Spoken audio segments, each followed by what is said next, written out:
पाकिस्तान पर सामने आए इस नए खुलासे के बाद पता चला है कि चीन की मदद से नए और खतरनाक वायरस को तैयार किया जा रहा है।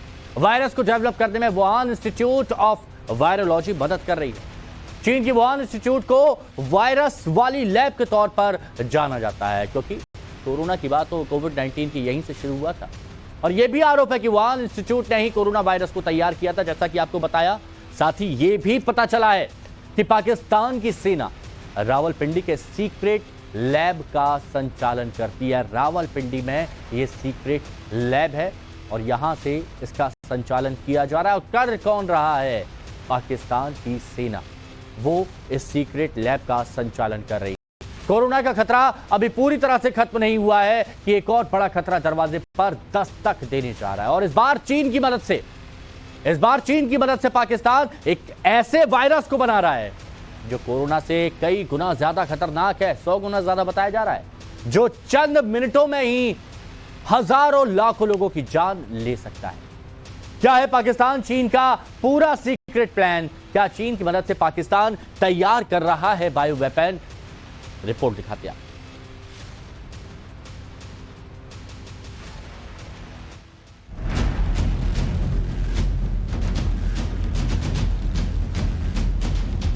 दुनिया में तबाही के लिए तैयार किया जा रहा है डेडली वायरस। कोरोना से भी ज्यादा खतरनाक वायरस की पाकिस्तान में तैयारी। वुहान टू रावलपिंडी जिहादी वायरस की जोरदार तैयारी। ना बम विस्फोट होगा, ना आसमान से मिसाइलों का प्रहार होगा, ना फाइटर जेट्स गरजेंगे, ना ही किसी तरह का ब्लास्ट होगा। इसके बाद भी एक झटके में पूरा का पूरा देश तबाह हो जाएगा। देखते ही देखते लाखों करोड़ों लोग शिकार बनेंगे और तड़प तड़प कर मर जाएंगे। चालबाज चीन और पाकिस्तान मिलकर अब दुनिया में दहशत फैलाने के नए एजेंडे पर एक बार फिर से जुटे हुए हैं। इस बार तबाही लाने के लिए नए तरीके इजाद किए गए हैं। अब की बार चीन ने और पुख्ता तैयारी की है। अब ये नई तबाही वुहान के लैब में नहीं बल्कि पाकिस्तान के रावलपिंडी के लैब में तैयार की जा रही है। पाकिस्तान और चीन मिलकर एक खतरनाक साजिश में जुटे हुए हैं। यह साजिश है बायो वेपन। दावा किया जा रहा है कि चीन की मदद से पाकिस्तान बेहद खतरनाक वायरस तैयार कर रहा है। इसी वायरस की मदद से आतंकिस्तान अब बायो वेपन बनाने में जुटा हुआ है। चीन की कुख्यात वुहान इंस्टीट्यूट ऑफ वायरोलॉजी इस बार पाकिस्तान सेना के साथ मिलकर रावलपिंडी के डीएसटीओ लैब में इस खतरनाक वायरस को बनाने में जुटा हुआ है। दावा किया जा रहा है कि यह वायरस कोरोना से भी कहीं ज्यादा डेडली है, यानी कम से कम समय में ज्यादा से ज्यादा जगहों पर यह तबाही ला सकता है। दावा किया जा रहा है कि कई तरह के वायरस, बैक्टीरिया, फंगस और जहरीली पदार्थों का इस्तेमाल कर इस खौफनाक डेडली वायरस को बनाया जा रहा है। इस वायरस से चंद मिनटों में ही हजारों लोगों के शिकार होने का डर है। साल 2020 में ही पाकिस्तान चीन की इस बड़ी साजिश का खुलासा हुआ था। तब मीडिया रिपोर्ट्स में दावा किया गया था कि जिनपिंग और पाकिस्तानी हुक्मरानों में जैविक हथियारों की क्षमता का विस्तार करने के लिए 3 साल के लिए एक सीक्रेट डील की गई है। दावा किया गया था कि वुहान लैब ने पाकिस्तान की military defence science and technology organisation के साथ उभरती संक्रामक बीमारियों पर रिसर्च और संक्रामक बीमारियों के जैविक नियंत्रण के लिए समझौता किया है। लेकिन तब पाकिस्तान ने इस तरह के आरोप से साफ इनकार कर दिया था। लेकिन अब एक बार फिर से इस तरह के आरोप के सामने आने के बाद पूरी दुनिया में चीन और पाकिस्तान दोनों बेनकाब हो गए हैं। Bureau report, times now, Navbharat. तो देखिए, पूरी तैयारियां यहां पर की गई और इसे कुल मिलाकर एक शब्द दिया जा सकता है, शैतानी साइंस। क्योंकि तैयारी कौन कर रहा है? पाकिस्तान, चाइना, शातिर चाइना, और हमेशा आतंक की बात करने वाला पाकिस्तान, हमेशा अराजकता फैलाने वाला पाकिस्तान। वुहान की लैब, चाइना की वुहान की लैब से जो विध्वंसकारी वायरस निकला, पूरी दुनिया में उसने तबाही मचाई। और उसके बाद अब हालात आप देख रहे हैं कि क्या होते जा रहे हैं। तो क्या चीन की मदद से पाकिस्तान मौत वायरस तैयार कर रहा है? ये सवाल इसलिए सबसे ज्यादा चिंता पैदा कर रहा है क्योंकि कोरोना वायरस के आतंक को हम सबने देखा हुआ है। हमने देखा है दुनिया में लोगों को इस वायरस के शिकार होते हुए। दावा किया जाता है कि कोरोना वायरस को भी लैब में तैयार किया गया था। और इस बारे में और बात करते हैं, हमारे साथ कुछ मेहमान मौजूद हैं। रक्षा विशेषज्ञ major general retired SP Sinha साहब हमारे साथ में मौजूद हैं। साथ ही हमारे साथ में है सनटेक हॉस्पिटल शंघाई से डॉक्टर संजीव चौबे जी। सबसे पहले डॉक्टर संजीव चौबे, ये वायरस की बात आ रही है सर अब, और ये कहा जा रहा है कि चीन की मदद से रावलपिंडी की एक सीक्रेट जगह पर यह वायरस तैयार किया जा रहा है, जो कि वुहान में पैदा हुए वायरस से 100 गुना ज्यादा खतरनाक है। इस खबर को कैसे देखते हैं? देखिए, ऐसा है कि ये बहुत हाईली पॉसिबल है कि इनका ये कोई इंटरनल प्रोग्राम है हो चाइना और पाकिस्तान का, जिसमें दोनों मिलकर ये इस लैब को डेवलप कर रहे होंगे। और बहुत सारे ऐसे वायरसेस हैं जो अभी तक अनडिटेक्टेबल हैं, तो उसको जो है इन्होंने कोई सिलेक्शन ऑफ स्पीसीज निकाला होगा, और हो सकता है कि वो एक कोरोना के साथ कंबाइन करके मोर डेडली वेपन्स ये बना सकते हैं। चाइना अपने यहाँ कुछ भी नहीं बनाएगा, क्योंकि ऑलरेडी उसकी काफ़ी 3 साल से चुकी हो चुकी है। तो जहाँ तक मुझे संभव और ज्ञात है, ये जो सारे काम है वो हाईली पॉसिबल है कि वो पाकिस्तान के लैब में ये करना उनके लिए संभव है, क्योंकि सारी टेक्नोलॉजी जो है वो ट्रांसफ़र होगी चाइना से, और उसको फर्दर डेवलप करने के लिए वहाँ के साइंटिस्ट जो ऑलरेडी इस तरह के वायरोलॉजी डिपार्टमेंट में काम करते हैं, और पॉसिबल भी है कि वो एक बायोलॉजिकल वेपन और न्यू बायोलॉजिकल वेपन का हो सकता है। मैं आपका रुख करूं, लेकिन मैं चाहूंगी जरा संक्षेप में बताइए कि ये बायो वेपन किस तरह का हो सकता है सर? देखिए, जैसे अभी आपको पता होगा कि स्मॉल जो पॉक्स है जी का जो वायरस जो रखा हुआ है वो रशिया के एक लैब में एक सेफ जगह पे रखा गया है, जबकि वो पूरे वर्ल्ड से इरेडिकेट कर दिया गया। उसको पहले चेचक बोलते थे, और वो जो है अभी भी उस वायरस को रखा गया है फर्दर स्टडी के नाम पे, कि कभी जरूरत पड़ी तो उसको स्टडी के लिए हम लोग निकाल के जो है स्टडी कर सकते हैं उस वायरस को। उसी तरह से लेकिन वो अगर उसको दूसरे डिस्ट्रक्टिव वे से उसको प्रेजेंट करना है, कि इस वायरस को निकाल के और उसका फिर उसको थोड़े से जेनेटिक मॉडिफिकेशन करके और उसको जो है और ज्यादा डेडली बनाकर, और वायरस आपको पता है कि वो कॉन्टेजियस होता है। बिल्कुल। अब लेकिन संजीव जी, इसका कितना प्रभाव होगा, कितना इम्पैक्ट होगा, आखिर क्या इसकी तस्वीर बड़ी नजर आएगी, इस पर भी हम चर्चा करें। लेकिन सिन्हा साहब, एक तरफ चीन जो चौतरफा घिरा, हमने देखा कोविड की परिस्थितियों को लेकर भी, पाकिस्तान जो हमेशा आतंक की बात करता है, आतंक परस्त पाकिस्तान, जब ये दोनों मिल जाते हैं, जब ये दोनों मिलकर बड़ी साजिश अगर रचे, तो इसे क्या कहा जाए? क्या आखिर चीन और पाकिस्तान के मन में चल रहा है? आखिर क्या चाहते हैं ये दोनों देश? ये जो नाग नागिन की जोड़ी है, चीन पाकिस्तान की जोड़ी है, ये फिर से विश्व को तबाह करने का दोनों देश तैयारी कर रहे हैं। देखिए, ये जो बायो सेफ्टी लेवल 4 BSL-4 जो लेबोरेटरी बनाया गया है चकलाला कैंट में, जो रावलपिंडी के पास है, और इसको हेड कर रहा है एक मेजर जनरल पाकिस्तान आर्मी का, और इसका ये एक वायरस डेवलप कर रहा है जो कहा जा रहा है कि कोरोना वायरस से भी 100 गुना ज्यादा ये खतरनाक होगा। और उसका इफेक्ट देखा जा रहा है कि वो टॉक्सिन से इन्फेक्शन कितना हो सकता है और कैसे कैसे वो प्रभावशाली हो सकता है। ये 2020 में पहली बार जो खबर आई थी, उसके बाद पाकिस्तान ने इसको नकारा था, और उसके बाद उसने कहा था कि हाँ, हम bio safety level 3 BSL-3 lab Pakistan में है, बट वो कोई खतरनाक, ये नॉर्मल रिसर्च वर्क चल रहा है, लेकिन एक्चुअल खतरनाक है BSL-4। अब इसके परिप्रेक्ष्य में मैं कहना चाहता हूं कि 1925 में जेनेवा प्रोटोकॉल हुआ था, जो फर्स्ट वर्ल्ड वॉर के बाद लीग ऑफ नेशंस के अध्यक्षता में साइन किया गया था, और 4 मई से लेकर 17 जून 1925 तक ये बातचीत चली थी, और 8 फरवरी 1928 को ये लागू किया गया था। और इसी चीज को रीइंफोर्स किया गया था बैन को 1972 में और 1993 में। देखिए वो ये जो 1972 का जो एग्रीमेंट है वो कहता है कि ये पूरी तरह से इसका बायोलॉजिकल वेपन्स का development, production, acquisition, transfer, stock piling और इसका इस्तेमाल ये बैन है और ये वॉर क्राइम है। अच्छा सिन्हा साहब ये बताइए, देखिए ये वॉर क्राइम है, ये तो आप बता रहे हैं और ये सभी देश समझते भी हैं, लेकिन बहुत पुराने वक्त से कभी कभार जैविक हमलों का इस्तेमाल किया गया है। लेकिन अब ऐसा लग रहा है कि आने वाले भविष्य में कुछ सालों में हम इसी तरह की लड़ाई देखेंगे, आमने सामने की गोलियों वाली लड़ाई नहीं देखेंगे। आमने सामने की हम लड़ाई अब भूल जाएंगे, अब यही इसी तरह से जैविक हमले किए जाएंगे। तो क्या इससे लड़ने के लिए भारत पूरी तरह से तैयार है? इसको लेकर भी कुछ तैयारियां चल रही हैं? कितना खतरनाक होगा ये? देखिए जहां तक इंडिया का रिस्पॉन्स की बात आप कर रहे हैं तो मेरी अपनी सोच है कि हिंदुस्तान का रिस्पॉन्स इस तरह से होना चाहिए।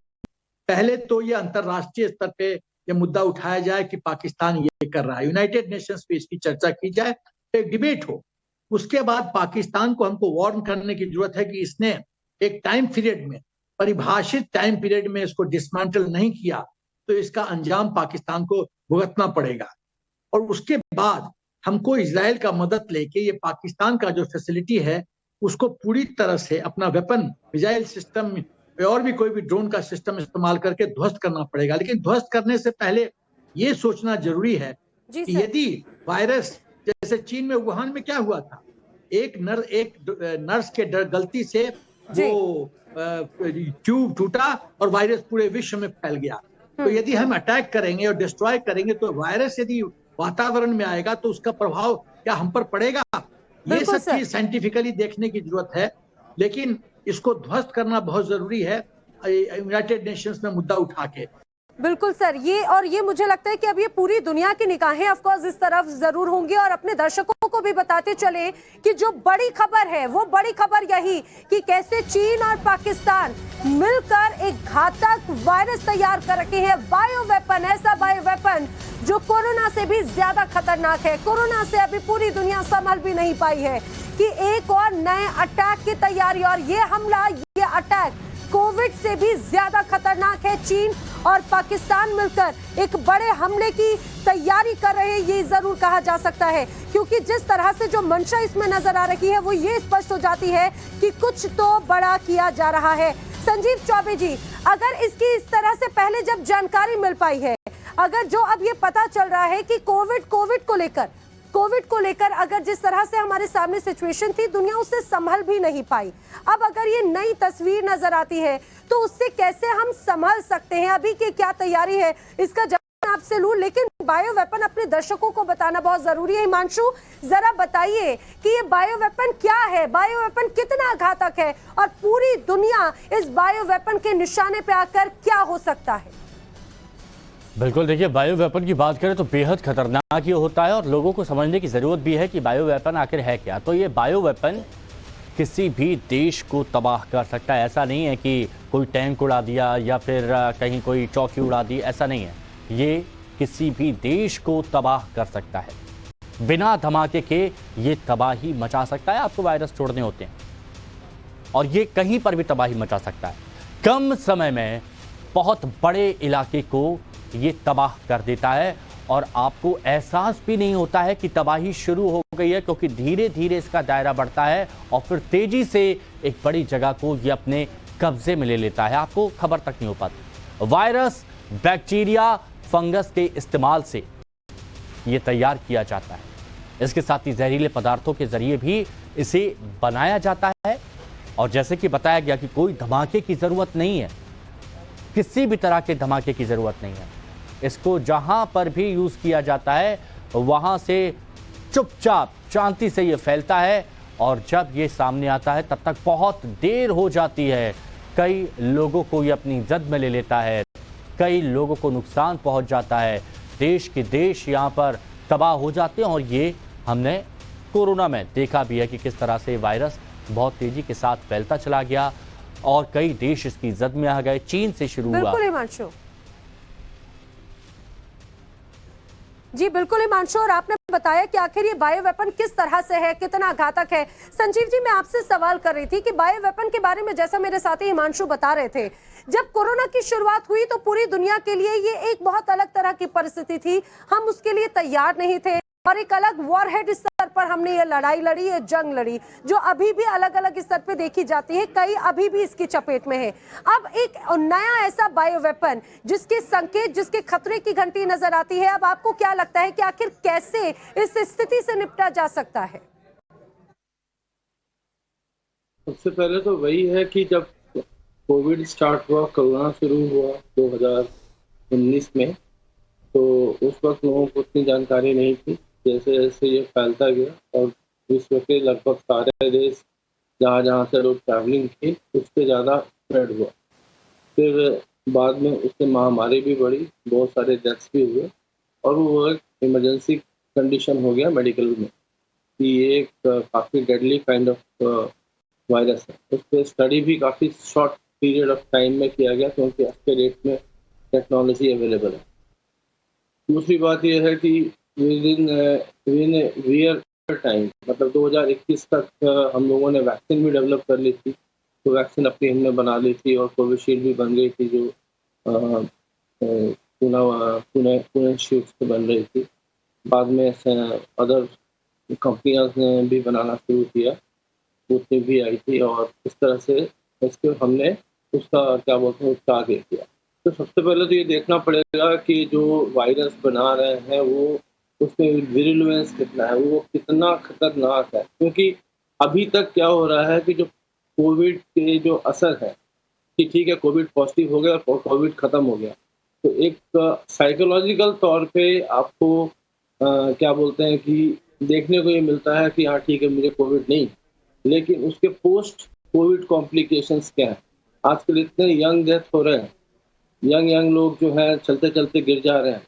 उसके बाद जो है और जो औरतें हैं या जो ओल्ड एज के लोग हैं या जो यंग लोग हैं उनकी डेथ्स भी बढ़ गए हैं। यानी पोस्ट कोविड कॉम्प्लिकेशंस भी ये करता है। और बिल्कुल यही चीज है जो चिंताएं बढ़ चुकी है और हम पहले भी ये देख चुके हैं। डॉक्टर चौहान दोबारा से आपके पास आए और एसपी सिन्हा साहब आऊंगा मैं आपके पास, लेकिन इस दौरान एक बड़ी खबर है, रुक करते हैं न्यूज रूम का। बिल्कुल हिमांशु, इस समय की जो बड़ी खबर है कि जिस तरह से चाइना पर आरोप लगा है एक नए वायरस को तैयार करने का, लेकिन ये पहला मौका नहीं है जब चाइना पर ये आरोप लगे हो। इसके पहले भी वायरस डेवलपमेंट के कई आरोप चीन पर लग चुके हैं। 3 साल पहले चीन में ही सबसे पहले कोविड वायरस यानी कोरोना वायरस बना। वुहान की लैब में कोरोना वायरस तैयार किया गया। ये आरोप चाइना पर लगे हैं। कई देशों में करोड़ों लोगों की इससे मौत हुई। इतना ही नहीं बल्कि लांगिया वायरस बनाने का भी आरोप चीन पर लगा है। यानी कि हिमांशु, कई तरह के बायो वेपन चाइना बना रहा है और ये स्पष्ट हो जाता है कि एक और बड़ा आरोप अब यहाँ पर नजर आता है। हिमांशु, और बिल्कुल देखिए ये सारी चीज सबने देख ली कितना खतरनाक होता है, लेकिन अब ऐसे में ये जानना भी बेहद जरूरी है कि बायो वेपन का असर क्या होता है, ये भी आपके लिए बहुत ज़्यादा ज़रूरी है। तो देखिए जब बायो वेपन का हमला होता है तो शरीर पर हमले का इसका भयानक असर होता है। जब कहीं पर भी बायो वेपन का इस्तेमाल किया जाता है तो इंसानी शरीर पर इसका भयानक असर देखने को मिलता है। गंभीर तौर पर जो लोग हैं वो बीमार पड़ जाते हैं, कई तरह की दिक्कत उनको आती हैं, उनके कई ऑर्गन्स में दिक्कत आ जाती हैं, विकलांगता और मानसिक बीमारी भी यहाँ पर संभव है।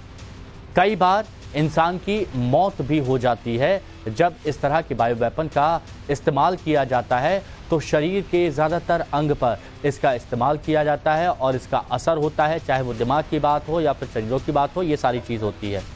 एसपी सिन्हा साहब हमारे साथ तो जुड़े हुए, कुछ कहना भी चाह रहे हैं, लेकिन सिन्हा साहब ये बात बताइएगा कि ये जो देश हैं ये बायो वेपन तो तैयार कर रहे हैं, लेकिन अब हम देख रहे हैं कि बाकी देश तो उभर रहे हैं, लेकिन यहाँ पर स्थिति अभी भी खराब बनी हुई है। मतलब जो गड्ढा खोदता है वो उस गड्ढे में खुद गिर जाता है, लेकिन उसके बावजूद एक नए बायो वेपन की तैयारी, ये क्या मानसिकता है? मानसिकता है ये एक बीमार मन का, सिक माइंड का ये प्रोडक्ट हम देख रहे हैं। पाकिस्तान की सोच में नकारात्मक, पाकिस्तान की सोच नकारात्मक है, चीन की सोच नकारात्मक है। मुझे तो ताज्जुब लगता है कि हम जब जानते हैं कि वुहान लैब में ये जो हुआ था उसके कारण पूरा विश्व तबाह हुआ और उसके बावजूद कोई जो यूनाइटेड नेशंस की टीम है उसको विजिट नहीं करने दिया जाता है वुहान। और प्रेसिडेंट जी इतना बड़ा तो मतलब बर्बादी मचा के कुछ नहीं होता उसको, कोई यूनाइटेड नेशंस की तरफ से सैंक्शन नहीं, कोई अकाउंटेबिलिटी नहीं। टीम विजिट करना चाहते थे उसको मना कर दिया। वुहान कहता रहा प्रेसिडेंट जी कि हमने तो कुछ किया ही नहीं है। मतलब पूरे विश्व को बर्बाद किया, आर्थिक व्यवस्था व्यवहार किया, कितने लोग नियर डियर वंस मरे हैं। मेरी खुद पत्नी कोविड के वजह से उनका स्वर्गवास हो गया। ये दोषी है, ये वॉर क्रिमिनल है चीन, ये हत्यारा है। यूनाइटेड नेशंस ने इस पर क्या हरकत किया, कितने लोग बर्बाद हुए। सवाल ये होता है कि यूनाइटेड नेशंस सिर्फ एयर कंडीशन रूम में बैठ के कॉफी पीने के लिए बना है कि विश्व को सुरक्षित और मतलब पीसफुल बना। ये तो सबसे इम्पोर्टेंट पॉइंट है, क्योंकि जब कोविड की शुरुआत हुई थी, जब उसमें चीन चौतरफा घिरा था और जो वुहान लैब से जो वायरस निकला उसमें ये पूरी चीजें स्पष्ट हुई कि इसके पीछे चीन का ही बड़ा हाथ था। पाकिस्तान के आतंक की अगर बात करें तो वो भी यूएन बखूबी जानता है, लेकिन आखिर इससे हुआ क्या? एक नई साजिश रची जा रही है और ये खुलासा आज टाइम्स ऑन भारत ने किया है। संजीव जी और सिन्हा साहब, आप दोनों हमारे साथ में जुड़े, आपका बहुत शुक्रिया।